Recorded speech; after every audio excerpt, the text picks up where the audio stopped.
Hello साथियों, मैं अभिषेक आज सभी का स्वागत करता हूं आपके अपने परिवार ओनली आईएएस में। तो आज हम चर्चा करेंगे कि यूपीएससी 2025 में प्रीलिम्स एग्जामिनेशन के लिए कुछ स्टैंडर्ड लेवल के क्वेश्चन के ऊपर चर्चा करेंगे। दूसरे शब्दों में कह सकते हैं कि जो सवाल टाइम टेकिंग होता है। तो बढ़ते हैं हम आज के अपने सेशन की तरफ। हमारा पहला क्वेश्चन स्टार्ट होता है।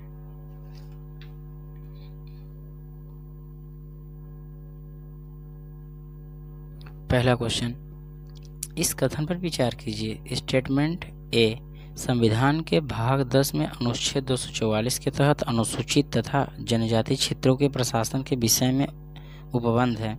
स्टेटमेंट बी तीसरी व चौथी अनुसूची में जनजाति क्षेत्रों के प्रशासन के संबंध में चर्चा की गई।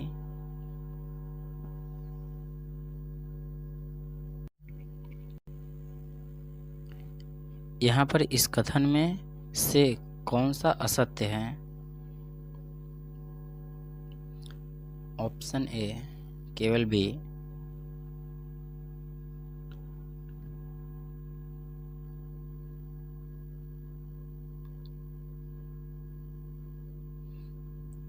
क्वेश्चन नंबर 2, भारत में विशिष्टतः असुरक्षित जनजाति समूहों particularly vulnerable tribal groups PVTGS के बारे में निम्नलिखित कथनों पर विचार करिए।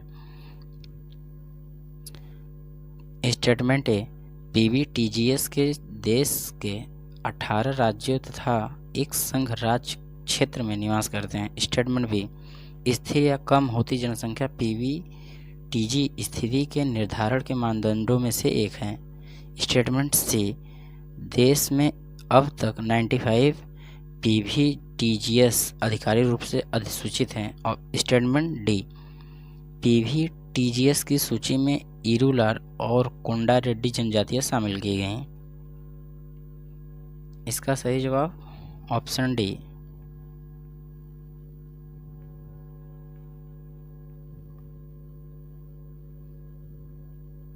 क्वेश्चन नंबर 3, पंचायती राज संस्थाओं में महिलाओं के लिए आरक्षित स्थानों सीटों के संदर्भ में कौन सा कथन सही है? स्टेटमेंट ए इस प्रावधान संविधान के अनुच्छेद 243D(3) में किया गया है।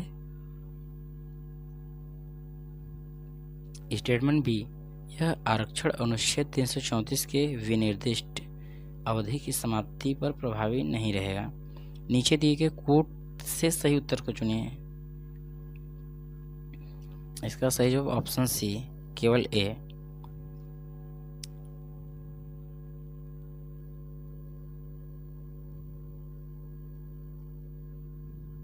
क्वेश्चन नंबर 4, कौन सी संविधान 73वां संशोधन अधिनियम की आधारभूत विशेषता है? स्टेटमेंट ए ग्राम मध्यवर्ती और जिला स्तरों पर पंचायतों की त्रिस्तरीय संरचना का उपबंध। स्टेटमेंट बी अनुसूचित जातियों और अनुसूचित जनजातियों और महिलाओं के लिए पंचायतों के सभी स्तरों पर समानों का आरक्षण। ऑप्शन स्टेटमेंट सी राज्य निर्वाचन आयोग के नेतृत्व में पंचायतों के लिए निर्वाचन। स्टेटमेंट डी संविधान में 11वीं अनुसूची पर पुनर्स्थापन। नीचे दिए गए कोट का प्रयोग करके सही उत्तर चुनिए। अब कोट में आ गया, कभी कभी होता है कि ये कभी सीक्वेंस में होते हैं, तो कभी आपको मेनली इसका रूल होता है कोट का कि जो क्वेश्चन में दिया रहेगा स्टेटमेंट उसको आगे पीछे रहेगा, आपको सही सीक्वेंस में करके उसको सेट करना होता है। कोट का यही अर्थ होता है। लक बाई चांस कभी कभी होता है कि ABCD जो ऑप्शन दिए हैं वो आपके सेंटर पे ही हों, आपको बस जो स्टेटमेंट दिए वो चीज़ें तरीके से पता हो तो आप तुरंत डिकोड कर लेंगे। ठीक है,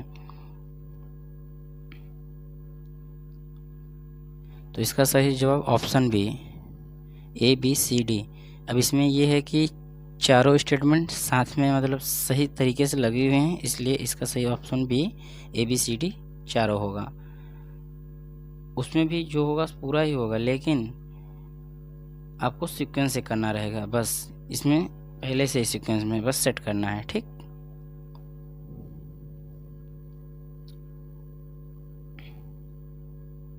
क्वेश्चन नंबर 5, इस कथन पर विचार कीजिए। स्टेटमेंट ए, भारत का निर्वाचन आयोग 5 सदस्यीय निकाय है। स्टेटमेंट बी, संघ का गृह मंत्रालय आम चुनाव और उपचुनाव दोनों के लिए चुनाव कार्यक्रम तय करता है। स्टेटमेंट सी, निर्वाचन आयोग मान्यता प्राप्त राजनीतिक दलों के विभाजन या विलय से संबंधित विवाद निपटाता है। तो इसमें पूछा गया है कि इस कथन में कौन सा सही है। ऑप्शन डी केवल सी इसका सही है। ठीक।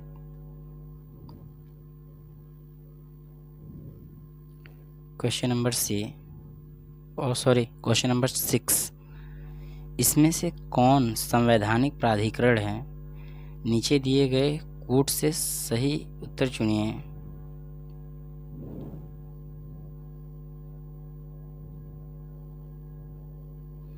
स्टेटमेंट ए, राज्य निर्वाचन आयोग। स्टेटमेंट बी, राज्य वित्त आयोग। स्टेटमेंट सी, जिला पंचायत। स्टेटमेंट डी, राज्य निर्वाचन अधिकारी।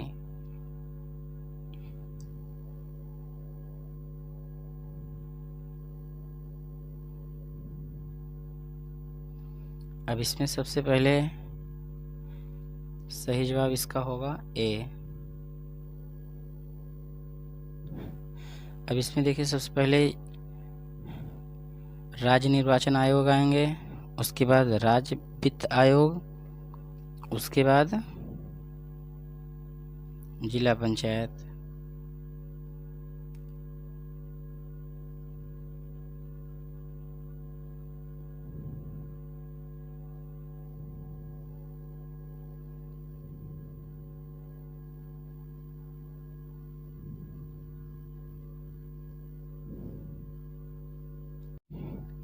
क्वेश्चन नंबर 7, सही विकल्प को चुनिए।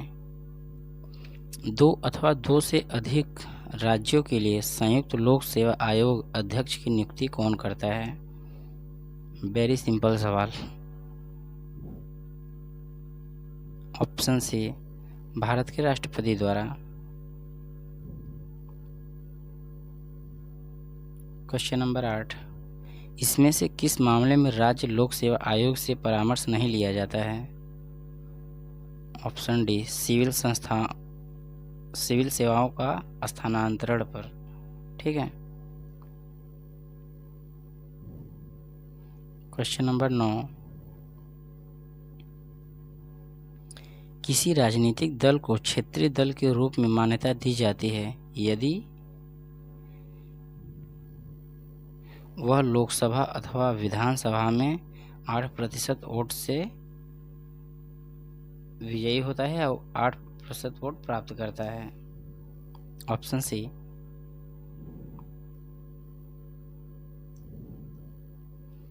क्वेश्चन नंबर 10, इसमें से कौन से कारक चुनाव में मतदान व्यवहार को प्रभावित करते हैं? स्टेटमेंट क्षेत्रीयता। स्टेटमेंट बी, सामाजिक आर्थिक कारक। स्टेटमेंट सी, धन एवं बाहुबल। नीचे दिए गए कूट की सहायता से सही उत्तर का चयन करिए।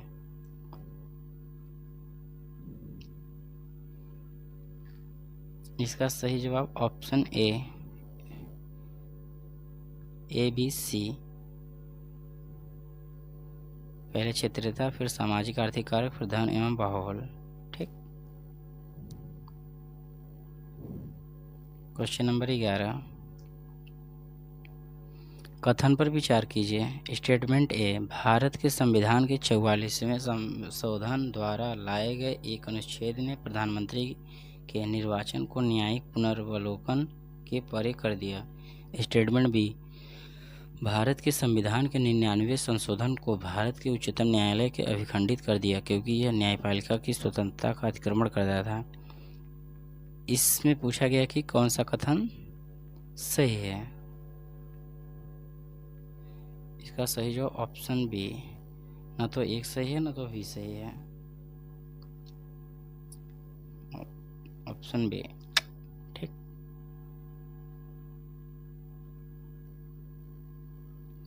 क्वेश्चन नंबर 12, इसमें से कौन सी जोड़ी संस्था और संविधान के अनुच्छेद सुमेलित हैं?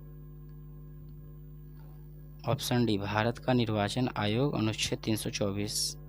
ठीक है। Thank you all UPSC aspirant 2025। अब तक के लिए धन्यवाद। फिर मिलते हैं नेक्स्ट वीडियो में। Thank you.